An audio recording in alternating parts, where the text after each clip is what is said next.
சொல்லுங்க.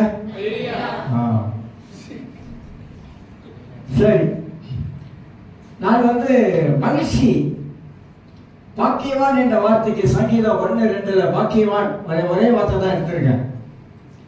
அதுல 5 அர்த்த சொல் இருக்கு. 2 அர்த்த சொல்லோட முடிச்சு நான் திரும்பி வேற பகுதிக்கு போக இருக்கிறேன். அதுல நான் சொல்லும் பொழுது மகிழ்ச்சி ஒன்று ஆசீர்வாதமான வாழ்க்கை, 2வது மகிழ்ச்சியான வாழ்க்கை. இதை நீங்க நல்லா கவனிக்கலாம். நான் சொல்ற செய்தி கொஞ்சம் கண்டிப்பா நீங்க கவனிச்சீங்கன்னா நம்ம கொஞ்சம் விலை கொள்ள முடியும். அதை குறித்து அந்த மகிழ்ச்சியான வாழ்க்கையை ஆண்டவர் கொடுத்திருக்கிறாரு, வாழ முடியும். அது வேதம் நமக்கு ஆதாரம் இருக்குது. ஆனா அந்த மகிழ்ச்சியான வாழ்க்கை வாழ்வதற்கு பிசாசு நமக்கு பல காரியங்களை வாழ்க்கையில் கொண்டு வரான். ஏன்னா நம்ம மகிழ்ச்சியா இருக்கக்கூடாது என்பதற்காக. அதுல 2 காரியத்தை நான் உங்களுக்கு மத்தியில பேசி வந்தேன். மாம்சத்துக்குரியவர்கள், ஆவிக்குரியவர்கள். அதுல ரோமர் 8:14 வச்சு நான் பேசிக்கிட்டு வரேன். ஏன்னா மாம்சத்துல நாம் இருக்கும் பொழுது இந்த மகிழ்ச்சி இந்த மாம்சத்துடைய கிரைகள் என்ன என்பதை நமக்கு தெரியும். அது நம்முடைய வாழ்க்கையில் இருக்கிற மகிழ்ச்சியை கெடுத்துடும்.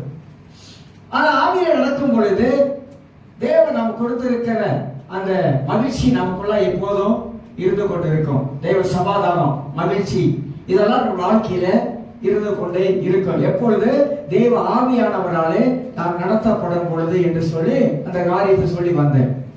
அதே பிற்பாடு போன வாரத்துல நான் வாழ்க்கை முறை, வாழ்க்கை ஸ்டைலை பத்தி சொன்னேன். வாழ்க்கை முறையை பத்தி சொன்னேன். லைஃப் ஸ்டைல் எப்படி நமக்கு இருக்குன்னு சொல்லி அதுல சில காரியங்களை 4 காரியம் சொன்ன. வாழ்க்கை முறை, அப்புறம் ஒரு சிந்தனை போக்கு நம்ம வாழ்க்கையில காணப்பட வேண்டும். அப்புறம் 3வது வாழ்க்கையின் ஒழுங்குமுறை பத்தி நான் சொல்லிட்டு வந்தேன். 4வது நம்ம ஆன்மீக பயணம், ஸ்பிரிச்சுவல் உடைய ஜேர்னி, நம்முடைய ஆவிக்குரிய அந்த பயணம் எப்படி இருக்கணும் அப்படி என்பதை குறித்தெல்லாம் ஒரு சில காரியங்களை மத்தியிலே நான் அப்படியே பேசிக்கொண்டு வந்தேன். இன்றைக்கு அதனுடைய தொடர்ச்சியாக சில காரியத்தை நாம் சிந்திக்க போகிறோம்.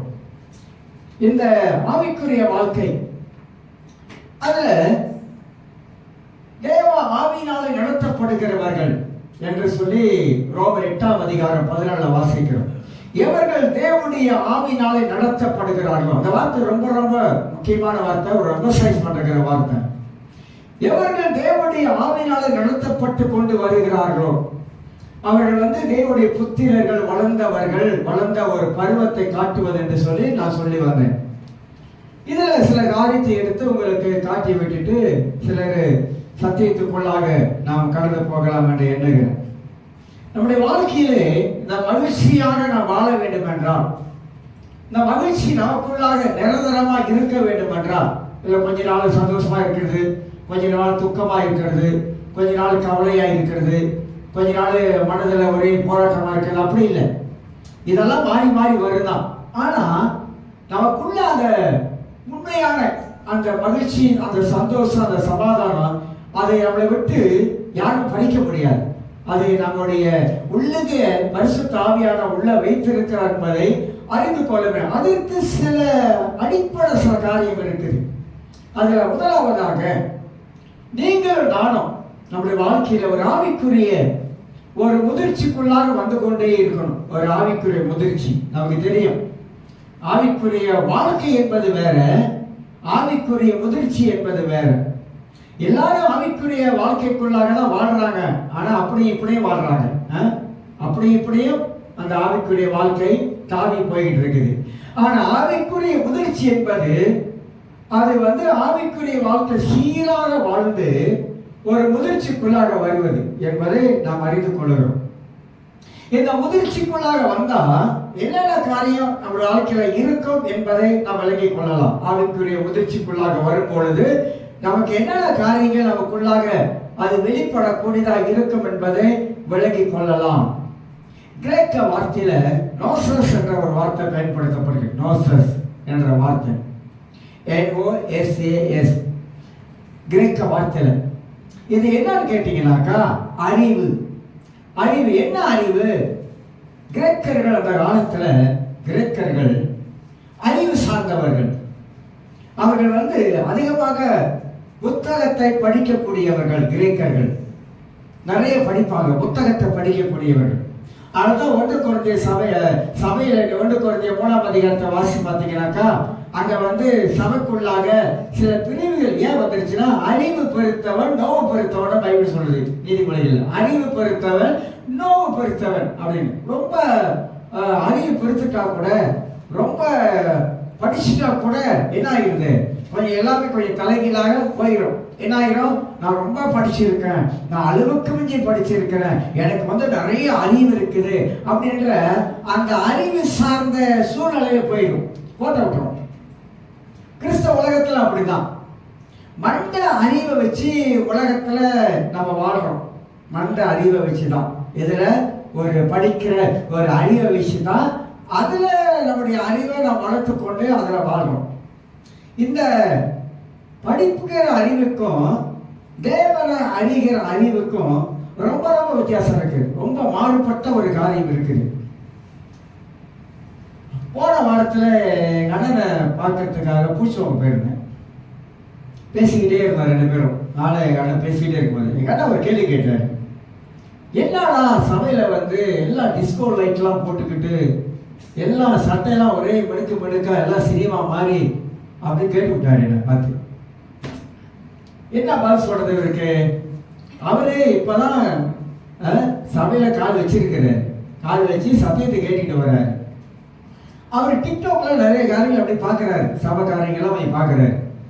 அப்ப அங்கங்க டிஸ்கோ லைட்டு, அந்த லைட்டு, இந்த லைட்டு, அப்படி லைட்லாம் போட்டுக்கிட்டு சில பேர் பார்த்தீங்கன்னா எல்லாம் பெண்ணுக்கு சட்டை போட்டுக்கிட்டு சினிமா நடிகரை போட்டு போயிருக்காங்கல்ல. அவரு கத்தலிக்கில் ஊறி போனார். கத்தலிக்க ஃபாதருக்கு சாமியெல்லாம் அவங்க உறுப்பெல்லாம் எப்படி போடுவாங்கன்னு அவருக்கு தெரியும். அங்கே எப்படி ஆராதனை மரபெல்லாம் இருக்குன்னு அவருக்கு தெரியும். அப்படி இருந்தவர், ஊறி போனவர். இதெல்லாம் பார்த்தோன்னா அவருக்கு அவர் கேட்க ஆரம்பிச்சிட்டார், என்ன இது என்னடா இது அப்படின்னு கேட்குறேன். இது என்ன இது சபையா, இது சபையில் இப்படி இருக்குது, சபை இப்படி நடக்குது அப்படின்னு பேச ஆரம்பித்தார். நான் சொன்னேன், என்ன செய்யறதுடா, வேற வழி இல்லை, எனக்கு வேற என்ன சொல்றது எனக்கு புரியல, என்ன சரி சொல்றது தெரியல எனக்கு.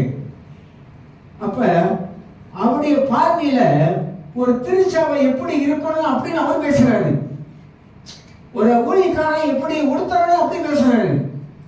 அந்த மாதிரி பாக்குறாரு. ஊழியக்காரன் எப்படி உடுத்தணும், ஊழியக்காரனுடைய எப்படி இருக்கணும், சபை எப்படி இருக்கணும், சபை வெளிச்சமா இருக்கணும், பிரைட்டா இருக்கணும், இதெல்லாம் டிஸ்கோ லைட் போட்டு இருக்குது, ஒரே ஹிட்டா இருக்கு அப்படின்றாரு.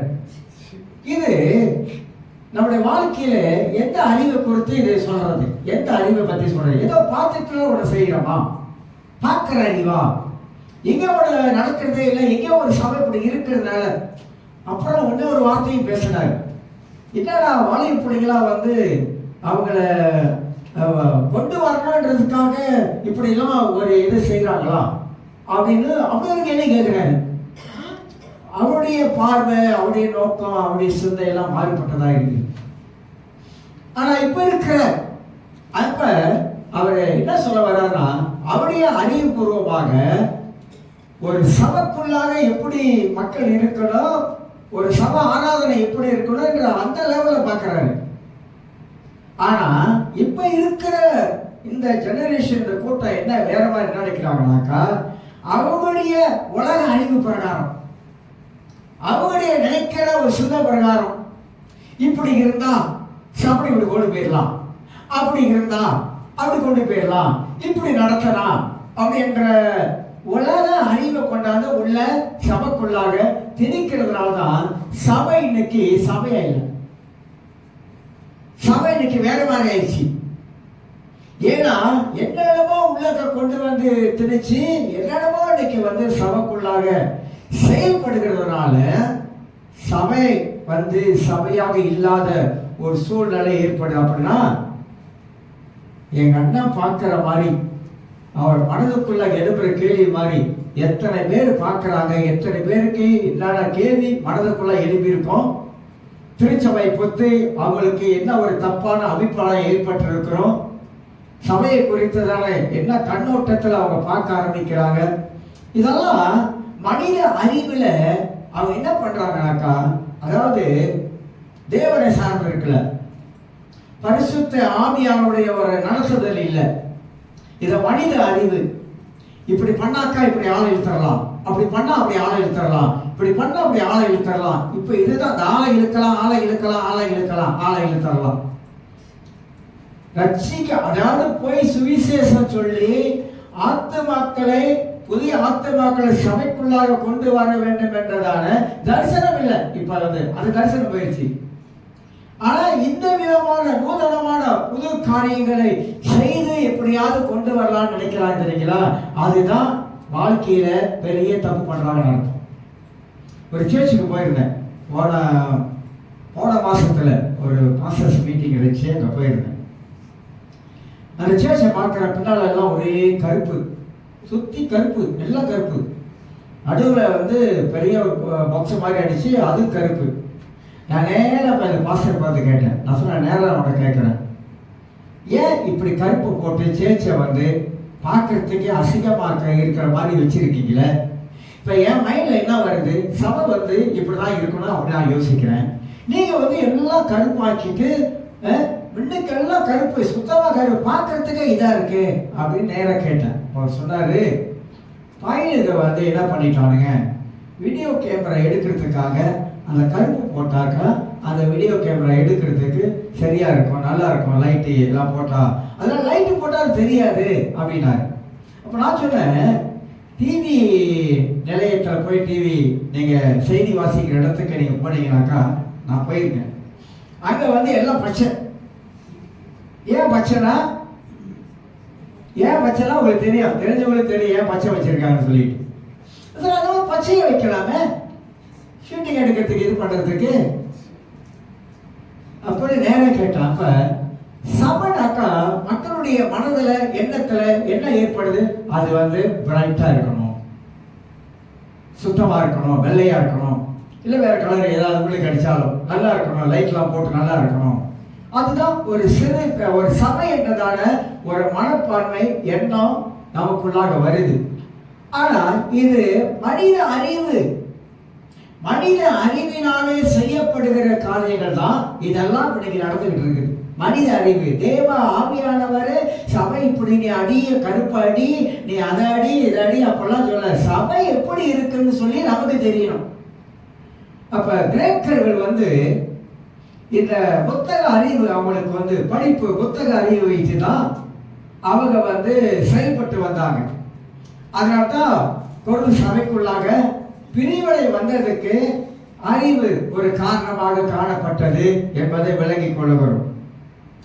இன்னொரு அறிவு இருக்குது, தேவனை அறிகிற அறிவு. இதுதான் நம்ம கொஞ்சம் கவனிக்க போகிறோம். ஆவிக்குரிய வாழ்க்கையிலே நாம் முதிர்ச்சி அடைந்து கொண்டே போகணும் அப்படின்னாக்கா, சில பேர் சொல்லுவாங்க, ஆவிக்குரிய வாழ்க்கையில நான் 100% முதிர்ச்சி அடைஞ்சிட்டுனா இல்லை, அடைஞ்சுக்கிட்டு போறோம். 100% யாரும் ஆவிக்குரிய வாழ்க்கையில முதிர்ச்சி அடைந்தவங்க யாரும் இல்லை, ஆனா அடைஞ்சுக்கிட்டு போகும். அது எப்படி காட்டும், வயசு காட்டும். நம்ம வயசு தான் அந்த முதிர்ச்சி. எப்படி நமக்கு வயசுல முதிர்ச்சி வருகிறது, அந்த முதிர்ச்சிக்கு ஏற்ற மாதிரி எப்படி நம்முடைய மைண்ட் நம்ம மாற்றி அமைக்க ஆரம்பிக்கிறோம். ஏன் எல்லாரும் சொல்றாங்க வயசு போன காலத்துல ரொம்ப யோசிக்கிறாங்க அப்படின்னு ஏன் சொல்றாங்க? ஏன் வயசு போகாத காலத்துல ஒரு 20-30 வயசுல ஏன் அப்படி யோசிக்க மாட்டாங்க? ஏன் யோசிக்க மாட்டாங்கனாக்கா, எனக்கு வயசு இருக்கு, நான் வாலிபம், அதனால எனக்கு ரத்த துடிப்பு இருக்குது, அப்படி இருக்கிறதுனால அவங்க பெருசா யோசிக்க மாட்டாங்க. ஆனா அந்த வயது கணக்கும் பொழுது 20லிருந்து 30, 30லிருந்து 40, 40லிருந்து 50 அப்படியே கடந்து போகும் பொழுதுதான் இப்ப யோசிக்க ஆரம்பிப்பாங்க. சாலமோன் அவனுக்கு வாலிப வயதுல அவன் இருக்கும் பொழுது வேற மாதிரி இருந்தான். வாலிப வயதுல சாலமோன் வேற மாதிரி, நீ உன்னத பாட்டெல்லாம் படிச்சு பாருங்க, வேற மாதிரி இருந்தான். அதை தாண்டி ராஜாவான பிற்பாடு நீதிமொழிகளை எழுத ஆரம்பித்தான், வேற மாதிரி இருந்தான். அதே தவிர்த்து வயதாகும் பொழுது பிரசங்கி எழுதுறான். பிரசங்கி எழுதும் போது என்ன எழுதுறான்? நீதிமொழிகள் எழுதும் பொழுது ஞானத்தை பத்தி எழுதுறான், அறிவை பத்தி எழுதுறான், வாழ்க்கையை பத்தி எழுதுறான், ஆலோசனை பத்தி எழுதுறான், வாழ்க்கையில வாழ வேண்டிய வழியை பத்தி எழுதுறான். அப்படி திறமையா ரொம்ப நல்லா அருமையா இருக்கு நீதிமொழிகள். ஆனா அப்படியே உன்னத பாட்டுக்கு போனீங்கன்னாக்கா அவன் இருந்த காலத்துல சூலபத்தையா பத்தி வர்ணிக்கிறான். நீ கருப்பா இருந்தாலும் அழகா இருக்கிறாய், வர்ணிக்கிறான், அழகா வர்ணிக்கிறான். அவனுடைய வாலிப காலத்துல வர்ணிக்கிறான், அப்படி கருப்பா இருந்தாலும் நீ அழகா இருக்கிறாய் அப்படின்னு. அந்த மாதிரி இப்ப வைரவோட காலத்துல அவன் எழுதா, சூரியனுக்கு கீழே காண்பதெல்லாம் மாயை மாயை மாயை, மனதுக்கு சஞ்சலமாய் இருக்குது. ஏன்னா 1 2 1000, புரியுதா? நானு 1 இல்ல 2 இல்ல 1000. என்னது 1000 1000 மனைவி 1000. நான் நினைச்சு பார்த்தாலே எனக்கு அப்படியே தலையெல்லாம் சுத்தி கீழே விழுந்துரும் போல இருக்குது. ஒண்ணு சில சொல்றாங்க, ஒன்ன வச்சே குப்பை ஓட்ட முடியல, இவன் 1000 வச்சு எப்படிதான் குப்பை ஓட்டினாலும் தெரியல. அதனாலதான் அவர் எழுதுறாரு. இப்ப அவர் என்ன சொல்றாரு, ஒரு நெஞ்சின் வழியிலே நட அப்படின்னு எழுதுறாரு. நெஞ்சின் வழியிலே நட, உன்னோட நெஞ்சில என்னென்ன ஆசை இருக்கோ அதெல்லாம் நீ செய்ய அப்படின்னு எழுதுறாரு. ஆனா சூரியனை கீழே காண்பது எல்லாம் மாயை மாயை, அதுவும் மனதிற்கு சஞ்சலமாய் இருக்குது. பிரசங்கி படிச்சு பாருங்க. மனித வாழ்க்கைய அவன் வயசான காலத்துல அவன் உட்கார்ந்து இருக்கும்போது அவனுடைய லைஃப், அவனுடைய வாழ்க்கையில சில இன்னொரு காரியங்கள் செஞ்சானோ அதெல்லாம் எழுதி சொல்றான், இதெல்லாம் மாயை, இதெல்லாம் மாயை. ஏன்னா அவனை போல வாழ்ந்தவன் எவ்வளவு வரல, அப்படி வாழ்ந்தவன். ஆனா வாழ்க்கை நமக்கு முதிர்ச்சி அடைய அடையதான் நம்முடைய வாழ்க்கையில பல காரியத்தை யோசிக்கிறோம். இப்படி இருந்திருக்கலாம்ல, எப்ப வயசு போன காலத்துல இப்படி இருந்திருக்கலாம்ல, அப்படி இருந்திருக்கலாம்ல, இப்படி வாழ்ந்திருக்கலாம் இல்ல, எப்ப வயசு போயிட்டு அப்படி சொல்லிட்டு இருக்கோம். அது போயிடுச்சியா, அது வயசு போயிடுச்சு. இப்ப கடியாரம் வந்து பாக்குறோம், உள்ள பாட்டு ஓடிக்கிட்டு இருக்கு, திருப்பியும் அதே டைம் வரும்னு சொல்லி எதிர்பார்க்காதீங்க, வராது. அந்த நாள் போயிடும், முடிச்சு, அவ்வளவுதான். ஒரு நாள் போச்சா போயிடுச்சு, அந்த நாள் வந்து மறுநாள் நமக்கு வராது. ஒரு வயசு போகுதா, போயிடுச்சு, திருப்பி அந்த வயசு கீழே இறங்கி வருமா, வரவே வராது. லைஃப, வாழ்க்கைய யோசிக்க, வாழ்க்கைய நல்லா யோசிக்க. நம்ம வாழ்ற வாழ்க்கை ஒரு பொன்னான வாழ்க்கை, ஒரு அற்புதமான வாழ்க்கை, ஒரு ஆசீர்வதிக்கப்பட்ட வாழ்க்கை, ஆசீர்வாதமான வாழ்க்கை. ஏன் அப்படி சொல்றேன்னாக்கா, கிறிஸ்து நமக்குள்ள இருக்கிறதுனால. உலகத்துல இருக்கிற மக்களை பத்தி நம்ம விட்டுருவோம். ஆனா நம்ம கடவுளை அறிஞ்சதுனால, நமக்குள்ள ஆண்டவர் இருப்பதனால ஒரு ஆசீர்வாதமான வாழ்க்கையை தான் கர்த்தர் நமக்கு இந்த பூமியில நமக்கு கொடுத்திருக்கிறார். அப்ப வாழ்க்கையை யோசிக்காதவங்க அவ்வளவுதான். வாழ்க்கையை யோசிக்கணும், என் வாழ்க்கையை நான் யோசிக்கணும். அதனால்தான் இந்த தேவனை அறிகிற அறிவு, இந்த கிரேக்க வார்த்தையில இன்னொரு பதமும் இருக்குது. அது புத்தக அறிவு என்பது நோசாசு. தேவனை அறிகிற அறிவு கிரேக்க வார்த்தையில இன்னொரு வார்த்தை உண்டு. அப்ப கடவுளை நாம் எந்த அளவுக்கு நாம் அறிந்து வைத்திருக்கிறோம் என்பது முக்கியங்க. அதுக்காக இந்த ஆவிக்குரிய வளர்ச்சிக்குள்ள கொண்டு போகும். நம்முடைய வாழ்க்கையில மகிழ்ச்சியா வாழ்வதற்கு அது நமக்கு பேர் உதவியா இருக்கும்.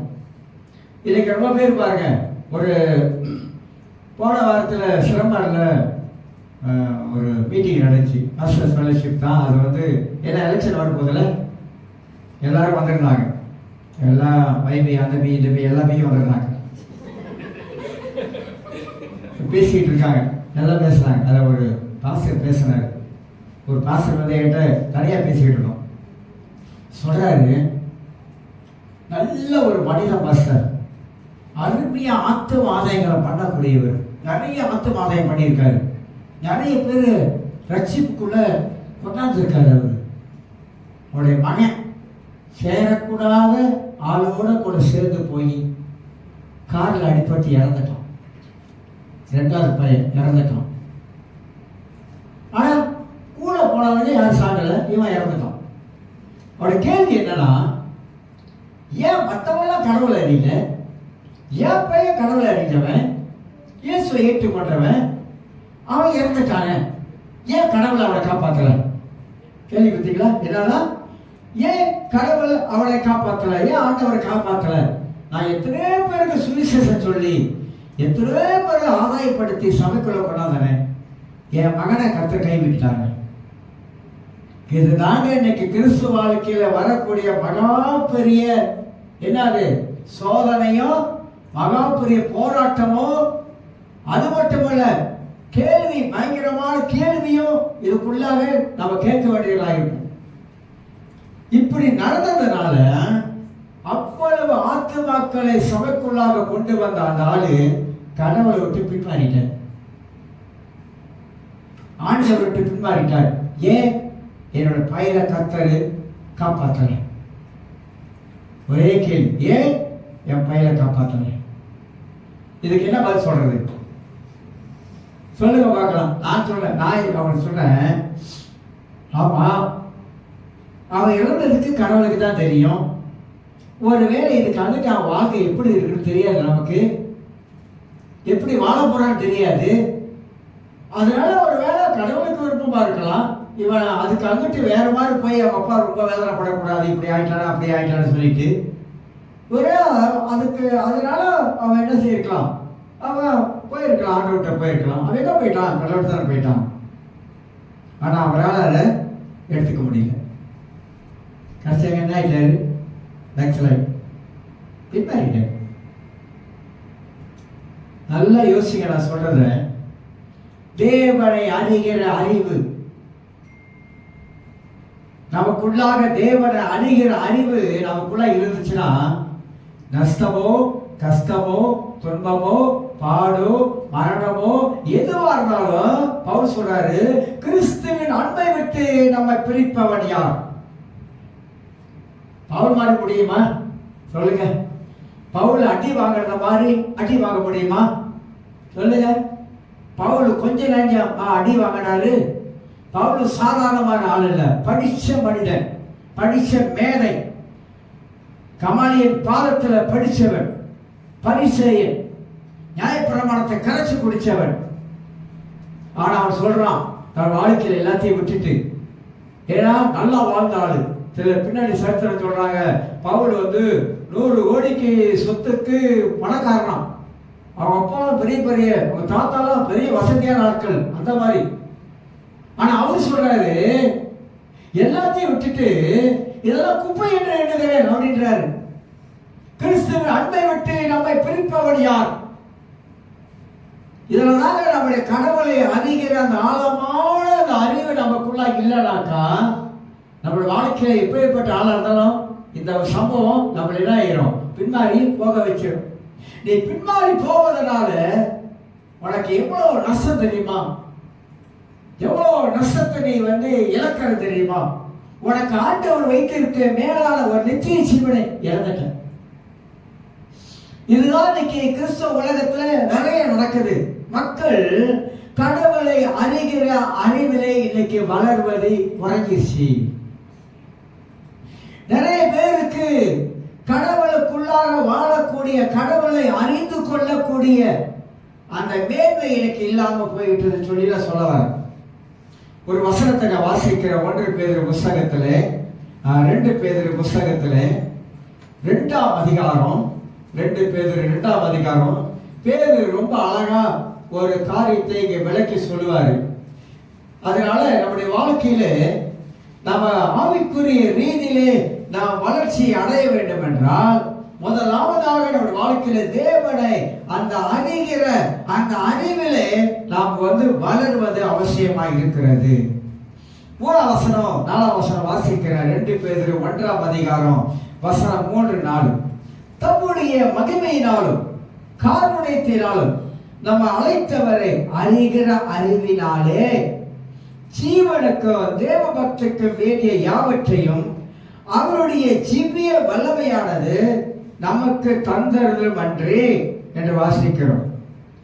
இச்சையினால் உலகத்தில் உண்டான கேட்டுக்கு தப்பி ஜீவிய சுவாபத்துக்கு பங்குள்ளவராகும் பொருட்டு மகா மேன்மையும் அருமையான வாக்கு தத்தங்களும் அவைகளினாலே நமக்கு அருளப்பட்டிருக்கிறது. 2 வசனத்தை கொஞ்சம் விளக்குறேன் நான். தேவனை அறிகிற அந்த அறிவு நமக்குள்ளாக எப்படி வரும் என்பதை பைபிள் பேதுரு கொஞ்சம் விளக்கி காட்டுகிறார். தம்முடைய மகிமையினாலும் காருண்யத்தினாலும் நம்மை அழைத்தவரை, முதல் வார்த்தை அழைத்தவரை. எப்படி அழைத்தாரா? வசனம் சொல்லுகிறது, நம்முடைய மகிமையினால், அவருடைய மகிமையினால் காருண்யத்தினால் நம்மளை அழைத்திருக்கிற அழைப்பு ரொம்ப ரொம்ப விசேஷமானது. உங்களை என்னையும் ஆண்டவர் அழைத்த அழைப்பு மகா பெரியது. யாருக்குமே கிடைக்காத ஒரு அழைப்பு உங்களுக்கு எனக்கு வந்துச்சு. அதனால்தான் நீங்கள் நானும் சபையில் உட்கார்ந்துருக்கோம். இந்த அழைப்பை நாம் எல்லாரும் உணரணும். கர்த்தர் என்னை அழைத்திருக்கிறாரு, அவருடைய ரட்சிப்பின் மகா மேன்மையினாலே அழைத்திருக்கிறாரு. அந்த அழைப்புக்குள்ளாக நாம் இருக்கிறதுக்கு பார்க்கணும். அந்த அழைப்புக்குள்ளாக ஆண்டவரே என்னை அழைத்திருக்காருன்னா அவரே என்னை வழி நடத்துறாரு. அப்ப நான் அறிந்து கொள்ள வேண்டும், என்னை அழைத்த ஆண்டவர் என்னை எப்படி கொண்டு போறாரு? அவனை அறிகிற அறிவினாலே அவனை அறிந்து கொள்ள சொல்றாரு. இயேசுவை அறிந்து கொள்ள சொல்றாரு. பிதாவாகிய தேவனை அறிந்து கொள்ள சொல்றாரு. பரிசுத்த ஆவியாகிய தேவனை அறிந்து கொள்ள சொல்றாரு. கிறிஸ்தவ தேவனை அறிந்து கொள்ள சொல்றாரு. யோவான் 17ஆம் அதிகாரத்துல திருப்புங்க. யோவான் 17ஆம் அதிகாரத்துல இயேசு ரொம்ப அழகான ஒரு வார்த்தையை சொல்லுவார். கடைசி வேலை அவருக்கு வந்தது.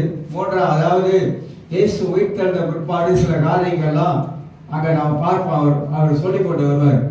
1ஆம் வசனம் வாசிக்கிறேன். யோவான் 17:1. இயேசு இவைகளை சொன்ன பின்பு தம்முடைய கண்களை வானத்துக்கு ஏறெடுத்து என்று வாசிக்கிறோம். 16ஆம் வசனத்துல வாசிப்பது தெரியும்.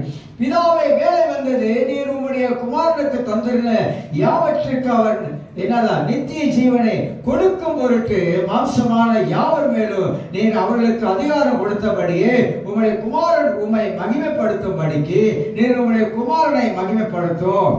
ஒன்றான மெய் தேவனாகிய உம்மையும் நீர் அனுப்பினவராகிய இயேசு கிறிஸ்துவை அறிவதே நித்திய ஜீவன்.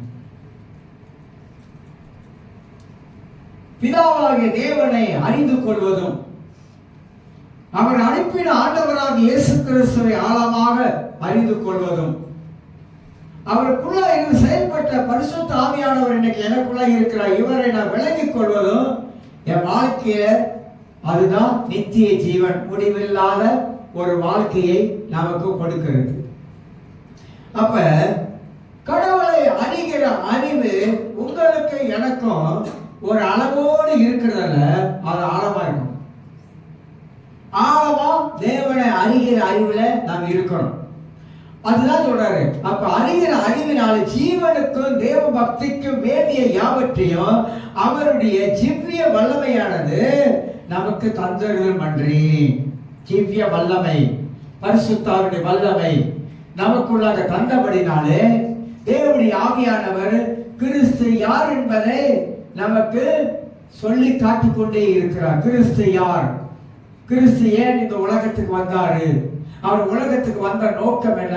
அவர் மூலமாக எப்படி நமக்கு நித்திய ஜீவனை ஏற்படுத்தி வைத்திருக்கார் என்றதான தேவனை அறிகிற அந்த அறிவுக்குள்ளாக வளர வேண்டும். 4ஆம் வசனத்துல இன்னும் விளக்கிற பாருங்க. இச்சையினால் உலகத்தில் உண்டான கேட்டுக்கு தப்பி. இச்சை, இந்த உலகத்துல பலவிதமான காரியங்கள் உலகத்தில் இருக்கு. இது தப்பணும். இச்சையினால் உண்டான இந்த உலகத்தில் உண்டான கேட்டுக்கு பொல்லாதவைகளுக்கு அசுத்தங்களுக்கு நாம தப்பி சொல்றாரு ஜீவிய சுவாபத்துக்கு பங்கு உள்ளதாகும் பொழுது. ஜீவிய சுவாபம் தெய்வீக சுவாபம். தெய்வீக சுவாபத்துக்கு நாம இணைய வேண்டுமா? பங்கு உள்ளதாகும் பொருட்டு அழகா சொல்றாரு. மகா மேன்மையும் அருமையான வாக்குத்தத்தங்கள் அவைகளினாலே நமக்கு அருளப்பட்டிருக்கிறது. அப்ப கிறிஸ்துவை அறிகிற அந்த அறிவு தான் நமக்கு ஆவிக்குரிய வளர்ச்சிக்குள்ளாக கொண்டு போகுது. எந்த அளவுக்கு கிறிஸ்துவை அறிகிற அந்த அறிவுக்குள்ளாக நுழைஞ்சிருக்கோம். வேதத்தை எடுத்து நாம் பார்க்கும் பொழுது இயேசு கிறிஸ்துவை பற்றி நாம் எந்த அளவுக்கு நாம புரிஞ்சு வச்சிருக்கோம், அறிஞ்சு வச்சிருக்கிறோம். தெரிஞ்சு வச்சிருக்கிறோம். அவருக்குள்ளாக எப்படி ஆழமாக நாம் இன்றைக்கு வாழ்ந்து கொண்டு இருக்கிறோம்.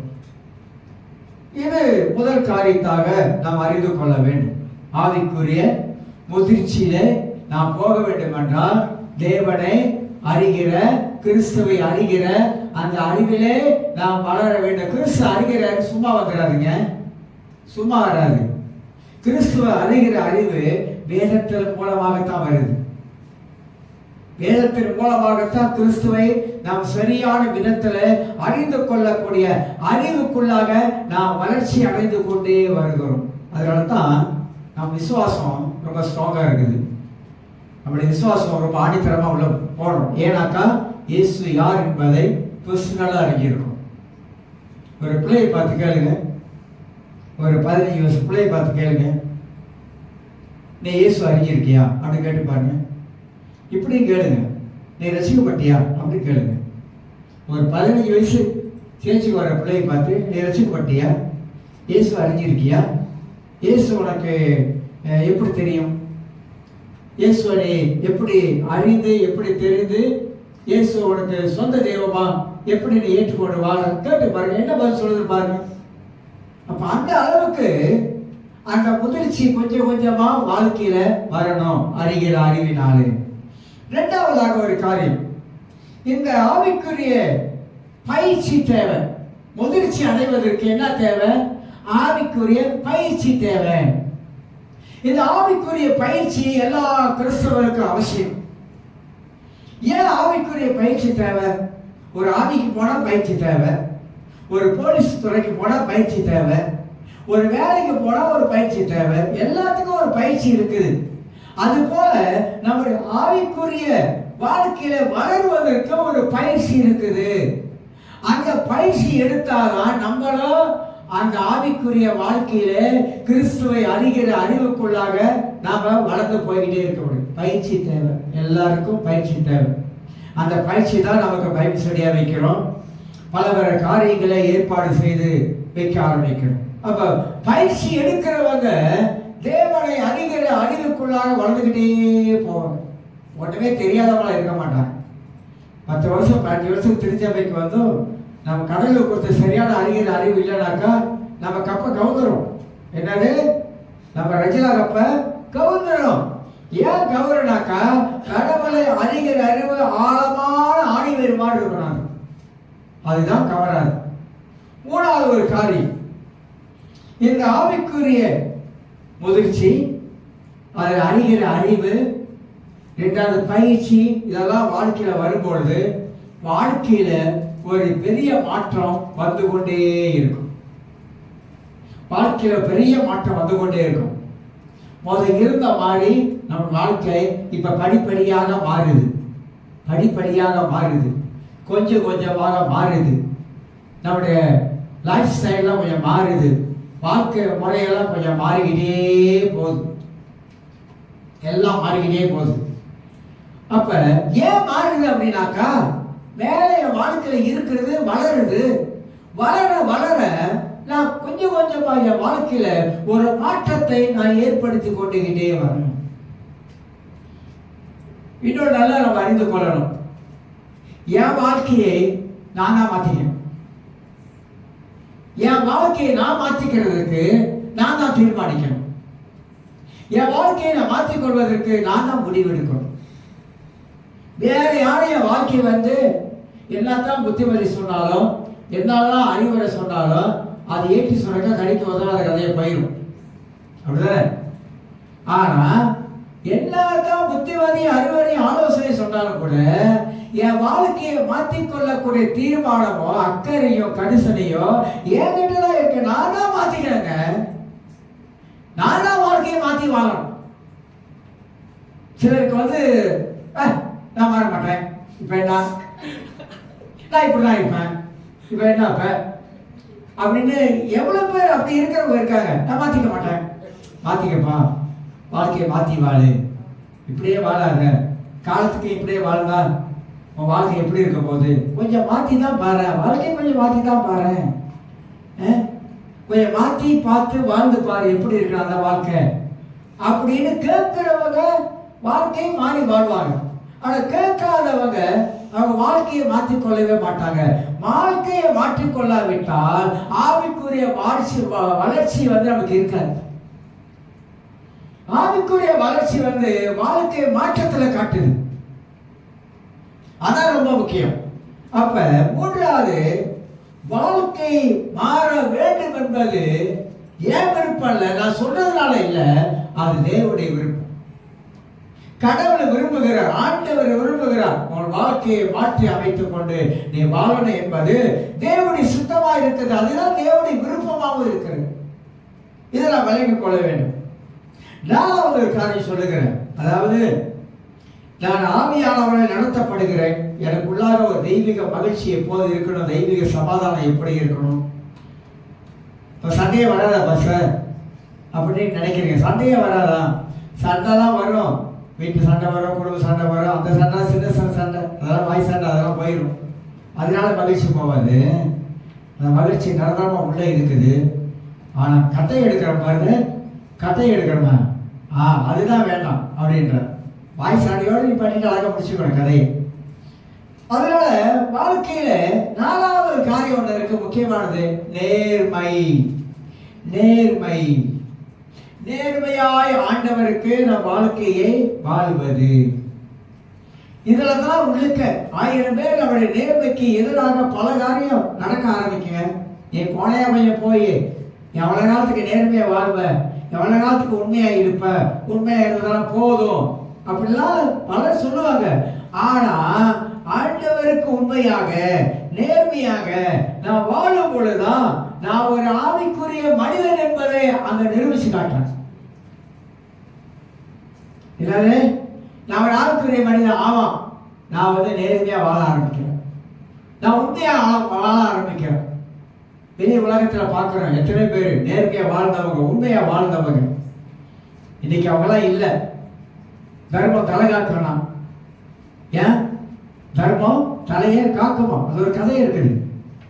யார் தலையை காக்க போகுது? அங்க நேர்மையை வாழ்ந்தா அந்த நேர்மைக்கு நிறைய பாதிப்பு வருங்க, நிறைய சோதனை வரும். தெரியுமா உங்களுக்கு? நீங்க நேர்மையா இருந்து பாருங்க, எங்கிட்டயுமே வளையாதீங்க, நேர்மை இருந்து பாருங்க, அதுக்கு நிறைய சோதனை வரும். அந்த சோதனைகளை தாண்டணும், சோதனைகளை தாண்டணும். அதனால்தான் வசனமே சொல்றது, உண்மை உள்ளவன் பரிபூர்ண ஆசீர்வாதம் பெறுவான். வாழ்க்கையில 2 காரியம் நானும் படிச்சுக்கிட்டேன். வாழ்க்கையில சார வரைக்கும் உண்மையா இருந்தணும், நேர்மையா இருந்தணும். நேர்மை, இது 2ம் நம்ம வாழ்க்கையை காப்பாற்றும். இந்த 2ம் நம்ம வாழ்க்கைக்கு மதிப்பு கொடுக்கும். இது 2ம் நம்ம வாழ்க்கைக்கு ஆசீர்வாதத்தை கொண்டு வரும். ஒன்றை மட்டும் படிச்சுக்கணும். நம்மளோட பொய் ஒரு 8 நாள் தாக்கும், 8 நாளா தாக்கும். அது கணக்கு அது தாங்காது. கெட்டிக்காரனுடைய பொய்யும் புரட்டும் 8 நாள் வெளிப்பட்டுரும். எவ்வளவுதான் பல்டி அடிச்சாலும் அது ஒரு நாள் நமக்கு வெளிப்பட்டுடும். அதனால்தான் இந்த நேர்மை, ஆண்டவருக்கு நேர்மை, பவுல் தீமோத்தேயுவுக்கு சொல்றார், இவனை போல மனது உள்ளவன், என்னை போல மனது உள்ளவன் அப்படின்றார். பிலிப்பியர் 2ஆம் அதிகாரத்துல 20ஆம் வசனம் சொல்றாரு. தீமோத்தேயுவை பார்த்து சாட்சி கொடுக்கிறார், என்னை போல மனது உள்ளவன், இவனை தவிர வேற யாருமே இல்லை அப்படின்றார். என்ன மாதிரியான சாட்சி தெரியாது? என்னை போல யாரும் இல்லை, வேற யாரும் இல்லை, இவனை போல யாரும் கிடையாது. என் மாதிரியே அவன் அக்கறை உள்ளவன், நேர்மை உள்ளவன், கரிசனை உள்ளவன், பண்பு உள்ளவன், மரியாதை உள்ளவன், கீழ்படுகிறவன், அப்படி அடுக்கிறாரு. எல்லாம் தலைவரை சொல்றாரு, இவனை தான் அனுப்ப இருக்கிறேன், இமேசுக்கு அனுப்புறேன், கொருந்து பட்டணத்துக்கு அனுப்புறேன், மற்ற இடங்களுக்கு அனுப்புறேன். நான் சாகும் போது இவன்ட்டு தான் சொன்னேன், என்னது சாக போறேன், எனக்கு நேரம் வந்துருச்சு, எருசலேமுக்கு போக போறேன், என் தலாக வெட்ட போறேன், எனக்கு நல்லா தெரிஞ்சிருச்சு.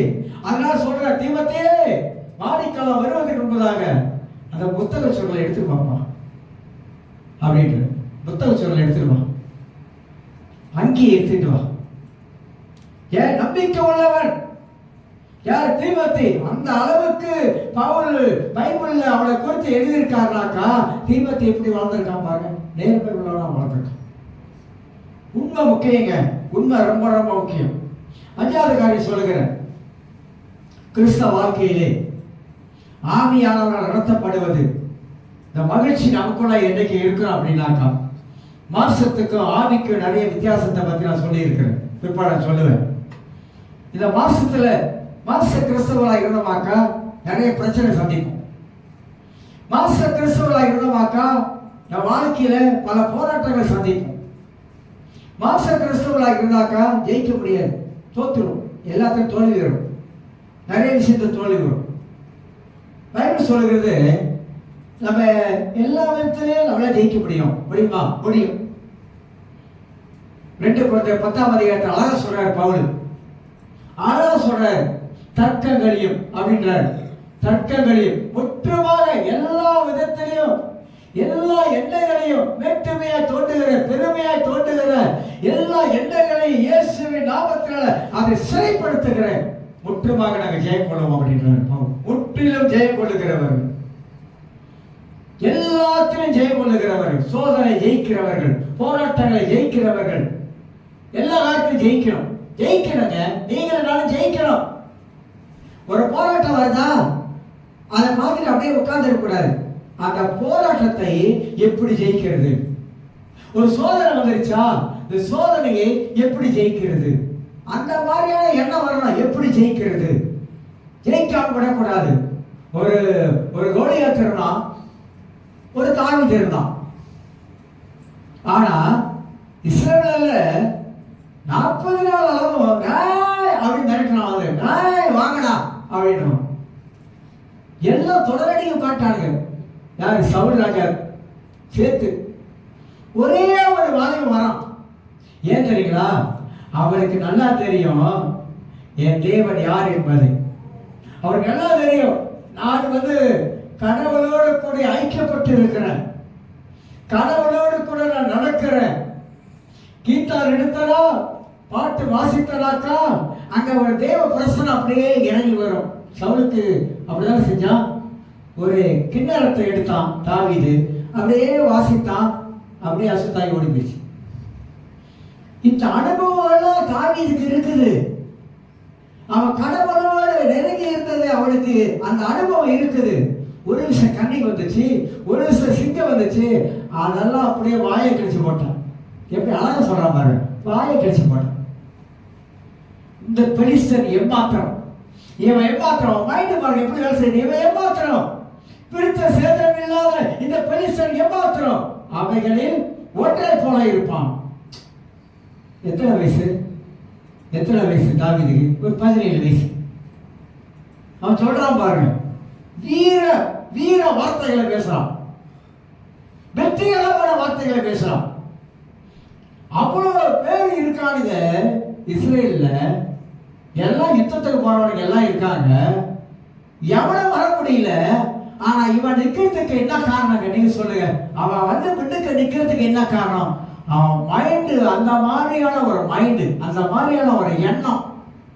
தான் தேவன் எவ்வளவு பெரியவர் என்பதை தனக்குள்ளாக வச்சு பார்க்க ஆரம்பித்தான். என் தேவன் பயங்கரமானவர், பெரியவர், தனக்குள்ளாக வச்சு பார்க்க ஆரம்பித்தான். அப்படி பார்க்க ஆரம்பிக்கும் போது அவனுக்கு கோலியாத்து சின்னதா போச்சு. ஆண்டவர் பெரியவரா இருக்கிறார், இவர் பெரியவரா இருக்கா, இவன் யார்? இவன் ஏமாத்துறான், நீ ஏமாத்திரம். அவன் பேசுறான், நீ ஏமாத்திரம்.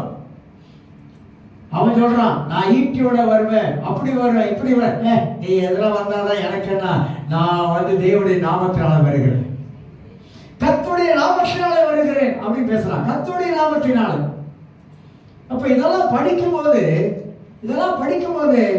நமக்கு மனதுக்குள்ள என்ன வருது அப்படின்னாக்கா, தேவன் ஒரு பாட்டு படிச்சான், தேவரின் சகலத்தை செய்ய நீ வல்லவர். வசனம் இருக்குல்ல, எரேமியால, தேவரே நீ சகலத்தை செய்ய வல்லவர். எல்லாவற்றையும் அவரால் செய்ய முடியாத ஒண்ணும் இல்லை. அவர் சித்தப்படி சகலத்தையும் அவரால் செய்ய முடியும். என்னென்ன காரியமோ அவர் சித்தப்படி சகலத்தையும் அவரால் செய்வதற்கு அவர் முடியும். தேவரே சகலத்தை செய்ய வல்லவர். நீ செய்ய நினைத்தது ஒரு நாள் அவர் எதெல்லாம் செய்ய நினைக்கிறாரோ, அது எந்த சடப்பைய சனியை சாத்தானோ அதை தடுக்கவே முடியாது. நல்லா புரிஞ்சுக்கணும். இந்த வசனமெல்லாம் அப்படியே இருக்கிற ஆழமா சொருகி இருக்கணும், அப்படி பதிஞ்சு இருக்கணும். எந்த இடத்துல நமக்கு கொஞ்சம் ஸ்ட்ரகிளா காணப்படுதோ இந்த வசனத்தெல்லாம் பாவிக்க ஆரம்பிக்கணும். நான் அவனை சொல்றேன், ஒரு ரகசியம் சொல்றேன். ஏன் உங்களுக்கு அடிக்கடி சீக்கு வருது? என்ன வாசம் இப்படி கேட்குறீங்க? அடிக்கடி சீக்கு வருதா? நான் என்னைக்கா நீங்க பார்த்துருக்கீங்களா? இத்தனை வருஷத்துல சீக்கிரம் படுத்தது பார்த்துருக்கீங்களா? பார்த்துருக்கீங்களா? மாசம் சீக்காக்கார் வீட்டில் படுத்திருக்காரு பார்த்துருக்கீங்களா? ஏன்? ஏன்னா என்னுடைய கான்ஃபரன்ஸ் அப்படி, நான் அறிக்கை அப்படி, என்னோட அறிக்கை அப்படி, நான் அறிக்கை செய்யறது அப்படி, காலையிலே என் ஜெபத்தில் அறிக்கை செய்யறது அப்படி.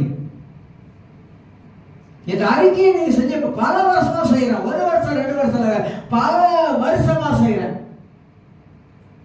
அப்பனா நான் என்ன செய்யறேன்னாக்கா, எனக்கு வரக்கூடிய பிசாசு சில வேலைகள்ல சரீரத்தில் சில காரியத்தை கொண்டு வருவான். உங்களுக்கு தெரியுமா? பலவீனத்தை கொண்டு வருவான், சோர்வுகளை கொண்டு வருவான். நம்ம வாழ்க்கையில சாத்தான் கொண்டு வருவான். நம்மளை உட்கார வைக்க நினைப்பான், நம்மளை படுக்க வைக்க நினைப்பான். சில வேளை என்னென்னமோ வராதெல்லாம் நம்ம நினைப்போம், என்னடா எல்லாம் வராதெல்லாம் இன்னும் வந்துட்டு இருக்க நினைப்பான். இல்ல, அடிக்க தெரியணும், அடிக்க தெரியணும். உங்க சரீரத்துக்கு நீங்க வேலி போட தெரியணும். இயேசு ரத்தத்தால் வேலி போட தெரியணும். உங்களுடைய ஓவன்ஸ் இருக்குல்ல, உள்ளுக்க லிவர், கிட்னி, லங்ஸ் எல்லாம் இருக்குல்ல, அதெல்லாம் வேலி போட தெரியணும். இதெல்லாம் போட்டா சரியாயிருமா பாஸ்டர்? போடணும். இந்த கேள்வியா நமக்கு அது போட்டா சரியாயிருமா அப்படிலாம் கேட்கக்கூடாது, போடணும். அப்படி என்ன சொல்லணும்? பொல்லாப்பு எனக்கு நேரிடாது சொல்லணும். ஆண்டவரே பொல்லாப்பு எனக்கு நேரிடாது. பைபிள்ல வசனம் இருக்கு, ஆண்டவரே போதை என் கூடாரத்தை அணுகாது, என் வீட்டை அணுகாது, என்னை அணுகாது சொல்றமா? 3 வேளை சாப்பிட்டு படுத்துறோம். அதாவது இதுதான் பயிற்சின்னு சொல்றேன். இதை எத்தனை வருஷம் செய்யறது தெரியுமா? எத்தனை வருஷம் சொல்லிட்டு வர தெரியுமா? காலையிலேயே சொல்லுவேன். எல்லாம் பிரேயர் பிடிச்ச கடையிலே சொல்லுவேன், ஆண்டவரே பொல்லாப்பு எனக்கு நேரிடக்கூடாது, வாதை என் கூடாரத்தை அணுகவும் கூடாது. எனக்கு விரோதமாக பேசுகிற எல்லா பிசாசு வார்த்தைகளை அப்பயே அடிப்பேன். இயேசுவின் நாமத்தினால அவைகள் எல்லாம் கடிந்து கொள்ளுகிறேன். அப்பயே அடிச்சிருவேன், காலையில அடிச்சிருவேன். என் அவைகளுக்கெல்லாம் இயேசு கிறிஸ்து ரத்த கோட்டுக்களை வேலி அடைக்கிறேன். என் கிட்னி, என் லங்ஸ், என் மூளை, எல்லா பகுதிகளும் இயேசு ரத்தத்தால் வேலி அடைக்கிறேன். சாத்தான் பாப்பான், என்னடா எல்லாத்தையும் வேலி அடிச்சிட்டான். ஒவ்வொரு நாளும் செய்யறானே, ஒவ்வொரு நாளும் செய்யறானே. அதனால நான் என்ன சொல்ல வரேன், செஞ்சு பாருங்க. பயிற்சி தேவை. பயிற்சி நமக்கு கிறிஸ்தவர்களுக்கு பயிற்சி தேவைங்க. செஞ்சு பாருங்க, சொல்லி பாருங்க. அப்புறம் பாப்பீங்க, ஆமா நல்லா எனக்கு இப்ப நல்லா இருக்கும் உடம்பு, என் உடம்பு இப்ப நல்லா இருக்குது. மற்ற மாதிரி அடிக்கடி படுத்துக்குவேன், அடிக்கடி காய்ச்சல் வந்துடும், அடிக்கடி சளி பிடிக்கும், இப்ப அதெல்லாம் இல்லை அப்படின்னு நீங்களே ஆச்சரியப்படுவீங்க. ஏன்னா நான் செய்ய வேண்டியதை நம்ம கரெக்டா செய்ய ஆரம்பித்தா நிச்சயமாக நம்ம வாழ்க்கையில கர்த்தர் நமக்கு இறங்கி உதவி செய்வாரு. வாழ்க்கையில நேர்மை இருக்கும், நேர்மையா வாழணும். கடைசியா ஒரு காரியம் சொல்லி, ஓ முடியாச்சா?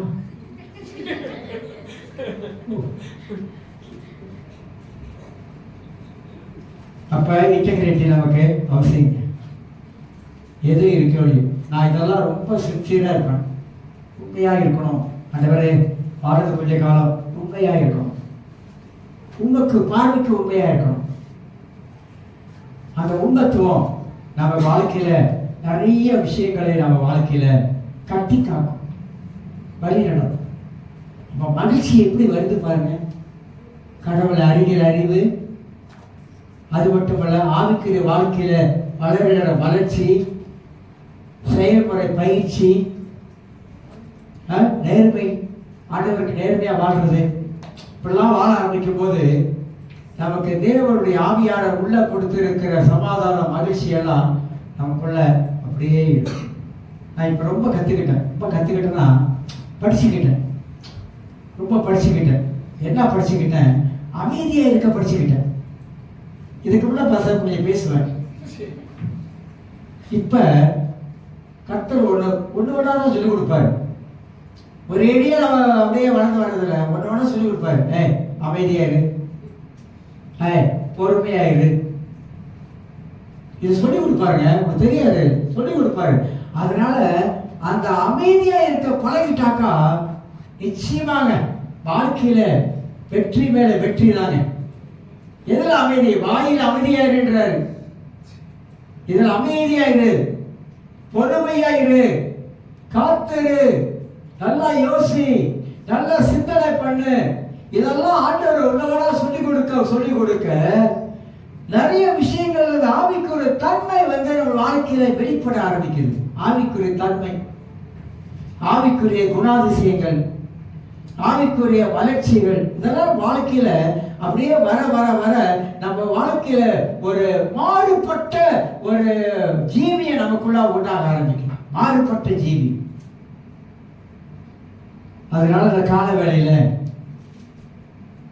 எவர்கள் தேவனுடைய ஆவியினால் நடத்தப்படுகிறார்களோ அவர்களுக்குள்ளாக இந்த மகிழ்ச்சி எப்போது இருந்து கொண்டே இருக்கும். எவ்வளவு கஷ்டம், பாடுகள், துன்பங்கள் எந்த வந்தாலும் இந்த மகிழ்ச்சி எடுக்க முடியாது, சமாதானத்தை எடுக்க முடியாது. நமக்குள்ளாக ஆழமான ஒரு வேறு ஒன்று நிற்பது போல ஒரு உறுதி நமக்குள்ளாக இருக்கும். அதனால ஜெயிக்கிற கிறிஸ்தவர்களா மாறுங்க. கோழையா இருக்காதீங்க. கோலியாத்தை கண்டு தொடரடங்கி நிற்காதீங்க. அந்த கோலியாத்தாவை காட்டிலும் நம்ம ஆண்டவர் பெரியது. கோலியாத்தை சொல்லணும், நீ மலை போல வந்து என் முன்னுக்கு நின்றாலும் என் ஆண்டவர் அதை விட பெரியவரா நிற்கிறாரு. இப்படி பார்த்தீங்கன்னாக்கா நம்ம வாழ்க்கையில வருகிற எல்லா காரியத்தையும் பொடி போல ஆக்கிடணும். அப்படி பொடி போல ஆக்க முடியும். யுத்தம் நம்முடையதாக இருந்தாலும் ஜெயத்தை ஆண்டவரா கொண்டு வர. நாம் மாம்சத்துல யுத்தம் பண்றோம், அடி அப்படின்றோம். அதனால மாம்சத்துல யுத்தம் பண்ணாதீங்க. ஆண்டவரே சொல்லியிருக்காரு, மாம்சத்துல யுத்தம் பண்ணாத, வேண்டாம். அது மாம்சத்துல யுத்தம் பண்ணினாக்கா உனக்கு தோல்விதான் வரும். மலையை பார்த்து நாய் குலைச்சா மலைக்கு சேதமா நாய்க்கு சேதமா? சொல்லுங்க. நாய் மலையை பார்த்து குலைக்குது, அது மலை அங்கதான் இருக்குது, அது நவராது. ஆனா சேதம் யாருக்கு? இந்த நாய்க்கு. ஏன்னா இதுக்கு தெரியல, அந்த மழை நகராது, அப்படி தெரியல இதுக்கு. ஆனா மலையை பார்த்து குலைக்க கூடாது, மலையை தாண்ட தெரியும். மலையை தாண்ட தெரியணும். தாண்டி சொல்றாரு, உம்பாலை ஒரு சேனைக்குள் பாய்வேன், உம்பாலை ஒரு மதலை தாண்டுவேன். எப்படி சொல்றாரு?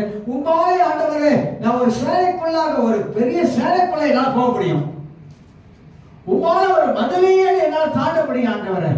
இந்த வார்த்தையெல்லாம் அப்படியே மனசுக்குள்ள போட்டுக்கணும். மனசுல போட்டுக்கிட்டு அப்படியே யோசிக்க, சிந்திக்க ஆரம்பிச்சீங்கன்னாக்கா நிச்சயமாக கிறிஸ்தவர்கள், அது அம்மா சபையில் இருக்கிற நீங்கள் நிச்சயமாக எல்லா காரியத்திலும் நீங்கள் வெற்றி பெற முடியும், நீங்க ஜெயம் கொள்ள முடியும், நீங்க முன்னோக்கி போக முடியும். உங்க வாழ்க்கை மாற ஆரம்பிச்சிடும், உங்க சிந்தனை மாற ஆரம்பிச்சிடும், உங்க வார்த்தைகளை மாற ஆரம்பிச்சிடும். நீங்களாகவே இருக்க மாட்டீங்க. நீங்க வேறு விதமா இருப்பீங்க, வித்தியாசமா இருப்பீங்க. நிச்சயமா சொல்றேன். எல்லாரும் நன்றி ஆண்டவரே.